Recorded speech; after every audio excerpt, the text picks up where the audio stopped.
Some NBA news here. Al Horford, the Philadelphia 76ers traded to the OKC Thunder with also a first and second rounder for Danny Green. So right here, the 76ers looks like they're dumping Horford's contract, which has a lot of years and a lot of money left on it.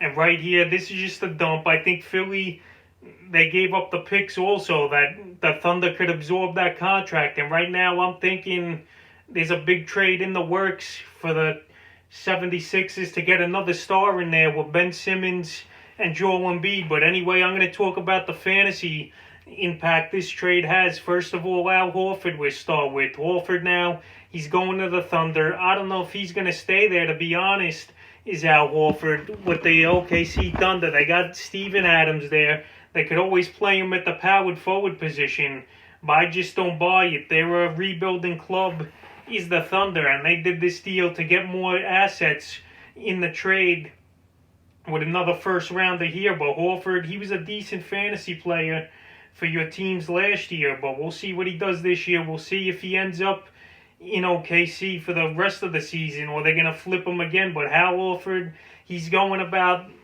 10th round this year. He was ranked 90th coming into the year.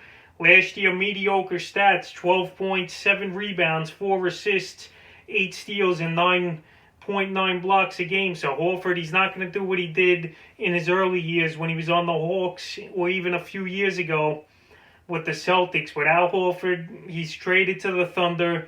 We'll see if he stays there. His fantasy value, his points could go up in rebounds if he stays with the Thunder, because there's no Embiid or Simmons, obviously, over there, whose usage and the time the ball's in their hands is a lot. So Horford, I like the landing spot for him to score and get more rebounds over there, actually, with the Thunder. So the impact of this trade for him, it actually helps Horford out. So if he stays with the Thunder, I like the outlook for him. His numbers are going to go up because there's no one else really over there down low. Steven Adams is more of a defensive center or powered forward. So right there, Horford, he's going to the Thunder. We'll see what he could do. We'll see if that's his final landing spot. And Danny Green traded for the second time now in 4 days here, going from the Lakers to the Thunder, and now back here to Philadelphia is Danny Green. He's going to stay with this team, I think. He's going to a contender. They got Doc Rivers there, who Danny knows pretty well, even though he didn't coach him. And now Danny Green back in the Eastern Conference after only leaving for 1 year after getting traded to Toronto. So this is the third or fourth time Danny Green's been traded. Well, Philly, he'll either start at shooting guard or come off the bench is Green. And his fantasy value, it's going to be about the same. A guy who's going to get you 8 to 10 points a night. He'll help you in the 3-point category.